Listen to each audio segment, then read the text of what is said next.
پکار حق وہ روشنی ہے جو ہر ظلمت کو چیر کر حق کا راستہ دکھاتی ہے۔ اور سامنے موجود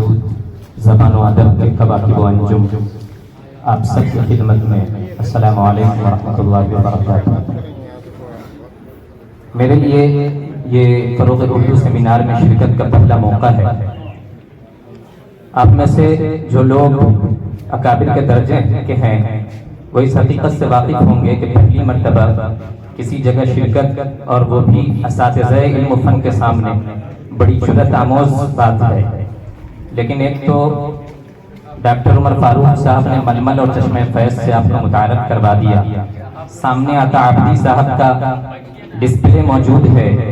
کہ میں جہاں سے تعلیمی طور پر وابستہ ہوں کبھی عطا عابدی صاحب کی بھی وہ تدریس گاہ تھی، اس لیے میں ان چیزوں سے جرأت لیتے ہوئے آپ کے سامنے اپنا مقالہ پیش کروں گا، اس امید کے ساتھ کہ اگر پسند آئے تو دعاؤں سے نوازیں، اور اگر اصلاح کی ضرورت ہو تو ضرور اصلاح فرمائیں۔ آج متھلانچل کے دل کہے جانے والے ضلع مدھوبنی کی سرزمین پر ملکی بلکہ عالمی پیمانے پر معروف و مقبول بہار کی تاریخی شناخت اور تہذیبی ورثہ متھلا پینٹنگ کے نمائندہ ادارے متھلا چتر کلا سنستھان سوراٹھ مدھوبنی کی چھاؤں تلے اردو ڈائریکٹوریٹ حکومت بہار کی زیر نگرانی اور ضلع اردو زبان سیل کے زیر اہتمام منعقد ہونے والے فروغ اردو سیمینار اور مشاعرے کا حصہ بننے اور اہل علم و ادب کی محفل میں مقالہ پڑھنے کی سعادت حاصل ہونے پر میں تہہ دل سے شکر گزار ہوں۔ اس سیمینار کے قابل احترام منتظمین کرام جناب واصف جمال صاحب، اشرف جلیل صاحب، حیدر امام صاحب اور بھائی مرتضی ندوی صاحب، ضلع مجسٹریٹ عزت مآب جناب اروند کمار کی قیادت میں کام کرنے والی فعال ضلعی انتظامیہ اور ملک عزیز میں بڑی حد تک جمہوریت اور سیکولرزم کی علم بردار حکومت بہار کہ آج ان سب کے صدقے طفیل ہمیں اس تاریخی جگہ پر اردو و ہندی کے اس خوبصورت ملن کو دیکھنے کا حسین اتفاق پیش آیا۔ میں سمجھتا ہوں کہ آپ حضرات نے آج جناب منور رانا صاحب کے شعر کو عملی طور پر سچ کر دکھایا کہ سگی بہنوں کا جو رشتہ ہے اردو اور ہندی میں کہیں دنیا کی دو زندہ زبانوں میں نہیں ملتا۔ یہاں اس حقیقت کا اعتراف نہ کرنا بڑی ناانصافی اور طوطا چشمی ہوگی کہ حکومت بہار نے اردو کی ترویج و اشاعت کے لیے جن منصوبوں کا آغاز کیا ہے، یقیناً وہ ریاست بہار میں اردو کی ترقی اور اس کے فروغ کے لیے خوشائند ہے۔ آج بہار کے ہر ضلع میں آئے دن کہیں نہ کہیں اردو کے حوالے سے مختلف رنگا رنگ خوبصورت پروگرام منعقد ہو رہے ہیں، جس کی وجہ سے ہر جگہ اردو کی ہلچل سی مچی ہوئی ہے۔ ہمیں کامل یقین ہے کہ اگر یہ سلسلہ جاری رہے اور اس کو مزید تنوع و وسعت بخشی جائے تو نہ صرف ہماری ریاست میں اردو زندہ و تابندہ رہے گی بلکہ اس سے پورے ملک کو ایک انقلابی پیغام پہنچے گا۔ ملک گیر پیمانے پر اردو کو سربلندی حاصل ہوگی اور باشندگان وطن فخر سے کہہ سکیں گے ہم ہیں تہذیب کے عالم بردار، ہم کو اردو زبان آتی ہے۔ حاضرین مجلس، ہم اپنے عنوان کے لفظ اردو پر توجہ دیتے ہیں چونکہ اردو ایک زبان ہے اور باقی زبانوں کی طرح اس کا تصور بھی زبان و ادب دونوں سے مربوط ہے، اس لیے مناسب معلوم ہوتا ہے کہ ہم پہلے زبان و ادب کے فلسفے کو سمجھیں۔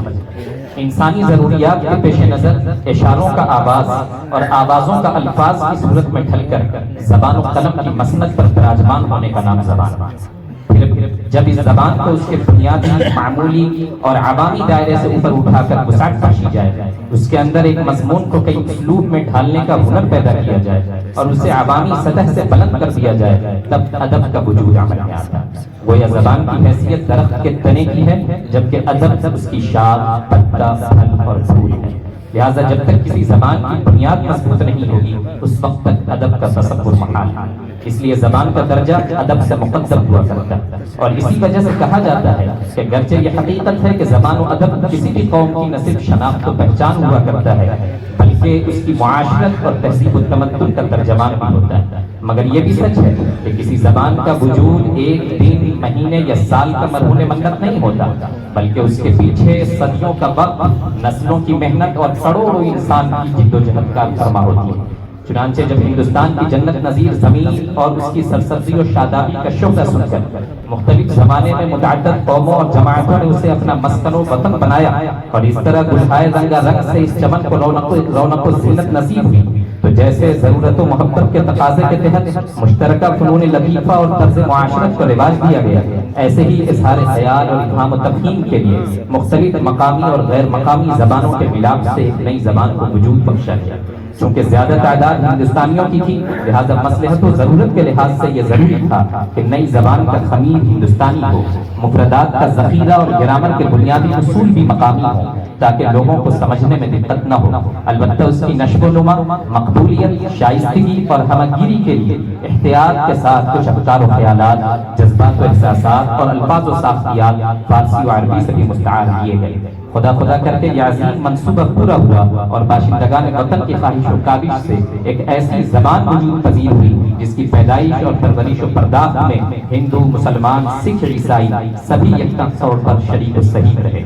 سبوں نے اس زبان کو پروان چڑھانے میں اپنی مکمل صلاحیتیں صرف کر دیں، جس کا سہارا پا کر یہ زبان بڑی تیزی سے بڑھی اور نوابوں کے درباری جھولوں میں لوریاں سنتی، صوفیوں اور مبلغوں کے بوریوں پر کھیلتی، دکن کے سبززاروں میں اس کی تخم کاری سے پھلتی پھولتی، دہلی کی گلیوں میں کرب و اضطراب اور فرحت و انبساط کی متضاد کیفیات سے سرشار ہوتی، لکھنؤ کی بھول بھلیوں میں زبر خارجیت سے سورتی، سرزمین پنجاب کی دریاؤں میں جذب و شوق سے مسحور ہوتی، رامپور کی رعنائیوں سے معمور ہوتی، میخانوں سے کیف و سرور کی مستیاں سمیٹتی، صحن و مسجد و مدرسہ میں اپنے دامن کو تقدس و پاکیزگی سے معمور کرتی، عظیم آباد سے عظمت و شوکت اور وقار و اعتبار حاصل کرتی، لال و قلعہ اور قطب مینار سے اپنے زلف برہم کو سلجھاتی ہوئی، مختلف ادوار میں کئی ناموں کی قبا پرکھ کر شیخ غلام علی حمدانی مصحفی کی زبان سے اردو کا نام پا کر 1837 میں اس ملک کی سرکاری زبان بنی۔